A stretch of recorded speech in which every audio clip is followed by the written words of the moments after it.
আমাদের বাসায় সিম্পলভাবে আমরা কিভাবে চাউমিন রান্না করি সেটাই তোমাদের সাথে শেয়ার করব। আসসালামু আলাইকুম বন্ধুরা, কেমন আছো সবাই? আশা করি সবাই ভীষণ ভালো আছো। আমিও আল্লাহর রহমতে ভীষণ ভালো আছি, আলহামদুলিল্লাহ। তো প্রথমে আমরা আগে সবজিগুলো সব কেটে নিব, তারপরে একে একে সবগুলা কেটে নিব। এই যে আগে গাজর কেটে নিলাম চিকন করে, তারপরে আমরা বরবটি দিব, ওটাও কেটে নিব, তারপরে পেঁয়াজ কেটে নিব।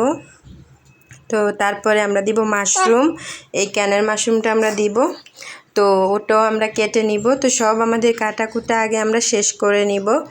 এই যে তো আমরা এই যে নুডলসের আমরা চাউমিনটা ইউজ করব, তো ওটাও আমরা কেটে নিচ্ছি।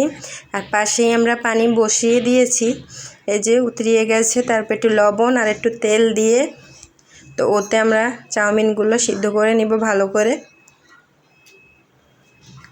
তো ভালো করে সিদ্ধ করা হয়ে গেছে। এবার ভালো করে আমরা হাত দিয়ে নাড়িয়ে চাড়িয়ে ঠান্ডা পানি দিয়ে আমরা ভালোভাবে ধুয়ে নিব, পুরো ঠান্ডা করে নিব। এটা কিন্তু খুবই গুরুত্বপূর্ণ।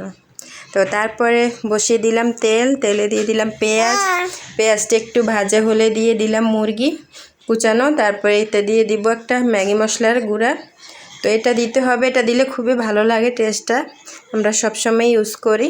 তো তারপরে দিয়ে দিব একটু গাজরটা আগে দিব, যেহেতু সিদ্ধ হতে সময় নেয়।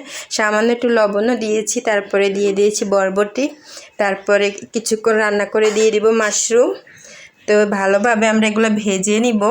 তো ভাজা হয়ে গেলে উপর থেকে চাউমিনগুলো দিয়ে, তো উপর থেকে দিয়ে দিব আমরা আরেকটা ম্যাগি মশলার গুঁড়া আর একটু সসটা অপশনাল, দেওয়া যায়, আবার কেউ নাও দেয়, সমস্যা হবে না। তো এভাবে মিশিয়ে ভালো করে তারপর আমরা পরিবেশন করব। তো খুবই মজা হয়েছিল চাউমিনটা। এভাবে চাইলে তোমরা একবার ট্রাই করতে পারো। আল্লাহ হাফেজ।